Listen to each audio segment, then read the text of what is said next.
IDF menyampaikan bahwa mereka telah menuntaskan gelombang serangan terhadap infrastruktur teror dan gudang senjata milik unit Radwan Force di Lebanon Selatan pada 7 November 2025.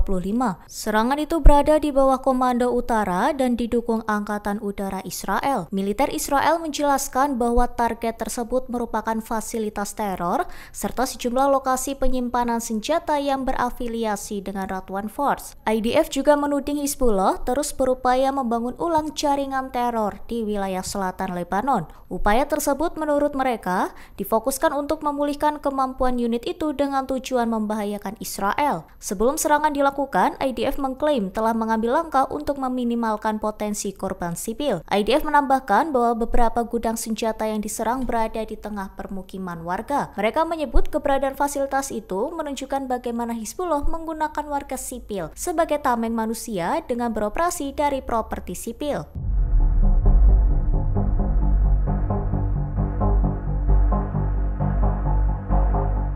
IDF melaporkan telah menyerang kelompok teroris yang beroperasi dalam infrastruktur konstruksi milik organisasi Hizbullah.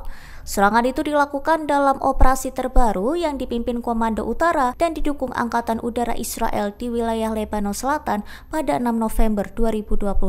IDF menyebut target tersebut merupakan fasilitas yang digunakan untuk memproduksi berbagai peralatan bagi Hizbullah. Peralatan itu dikatakan dimanfaatkan kelompok tersebut untuk memulihkan infrastruktur teror yang sebelumnya diserang dan dihancurkan selama perang. Militer Israel menilai aktivitas itu melanggar kesepakatan yang telah disepakati antara Israel dan Lebanon. IDF menegaskan akan terus mengambil tindakan untuk menghilangkan setiap ancaman terhadap wilayah negara Israel.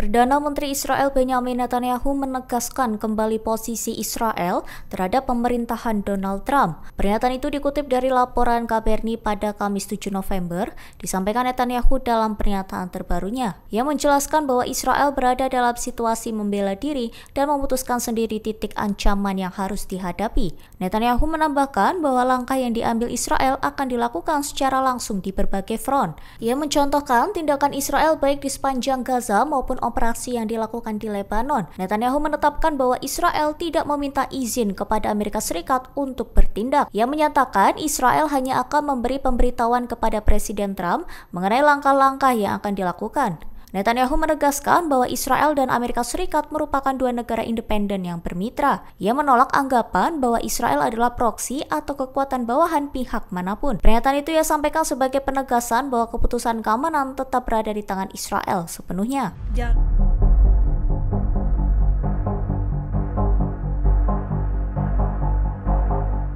Menteri Pertahanan Israel Israel Katz menyatakan wilayah perbatasan dengan Mesir sebagai zona militer tertutup dengan alasan keamanan pada 6 November 2025. Katz mengklaim bahwa dalam beberapa pekan terakhir, tentara Israel berhasil menggagalkan upaya penyelundupan senjata menggunakan drone, meski ia tidak merinci pihak yang diduga berada di balik operasi tersebut. Ia memerintahkan IDF untuk menunjuk daerah di sekitar perbatasan sebagai zona terlarang, serta menyesuaikan aturan keterlibatan demi menghadapi ancaman drone yang dianggap membahayakan keamanan nasional. Secara paralel, Katz menyetujui langkah bagi Badan Intelijen Internal untuk mendefinisikan penyelundupan senjata lewat drone sebagai bentuk ancaman terorisme. Menteri Pertahanan menegaskan bahwa penyelundupan senjata dengan drone merupakan bagian dari upaya memperkuat musuh dalam konteks perang di Gaza, sehingga semua tindakan yang diperlukan harus diambil untuk menghentikannya.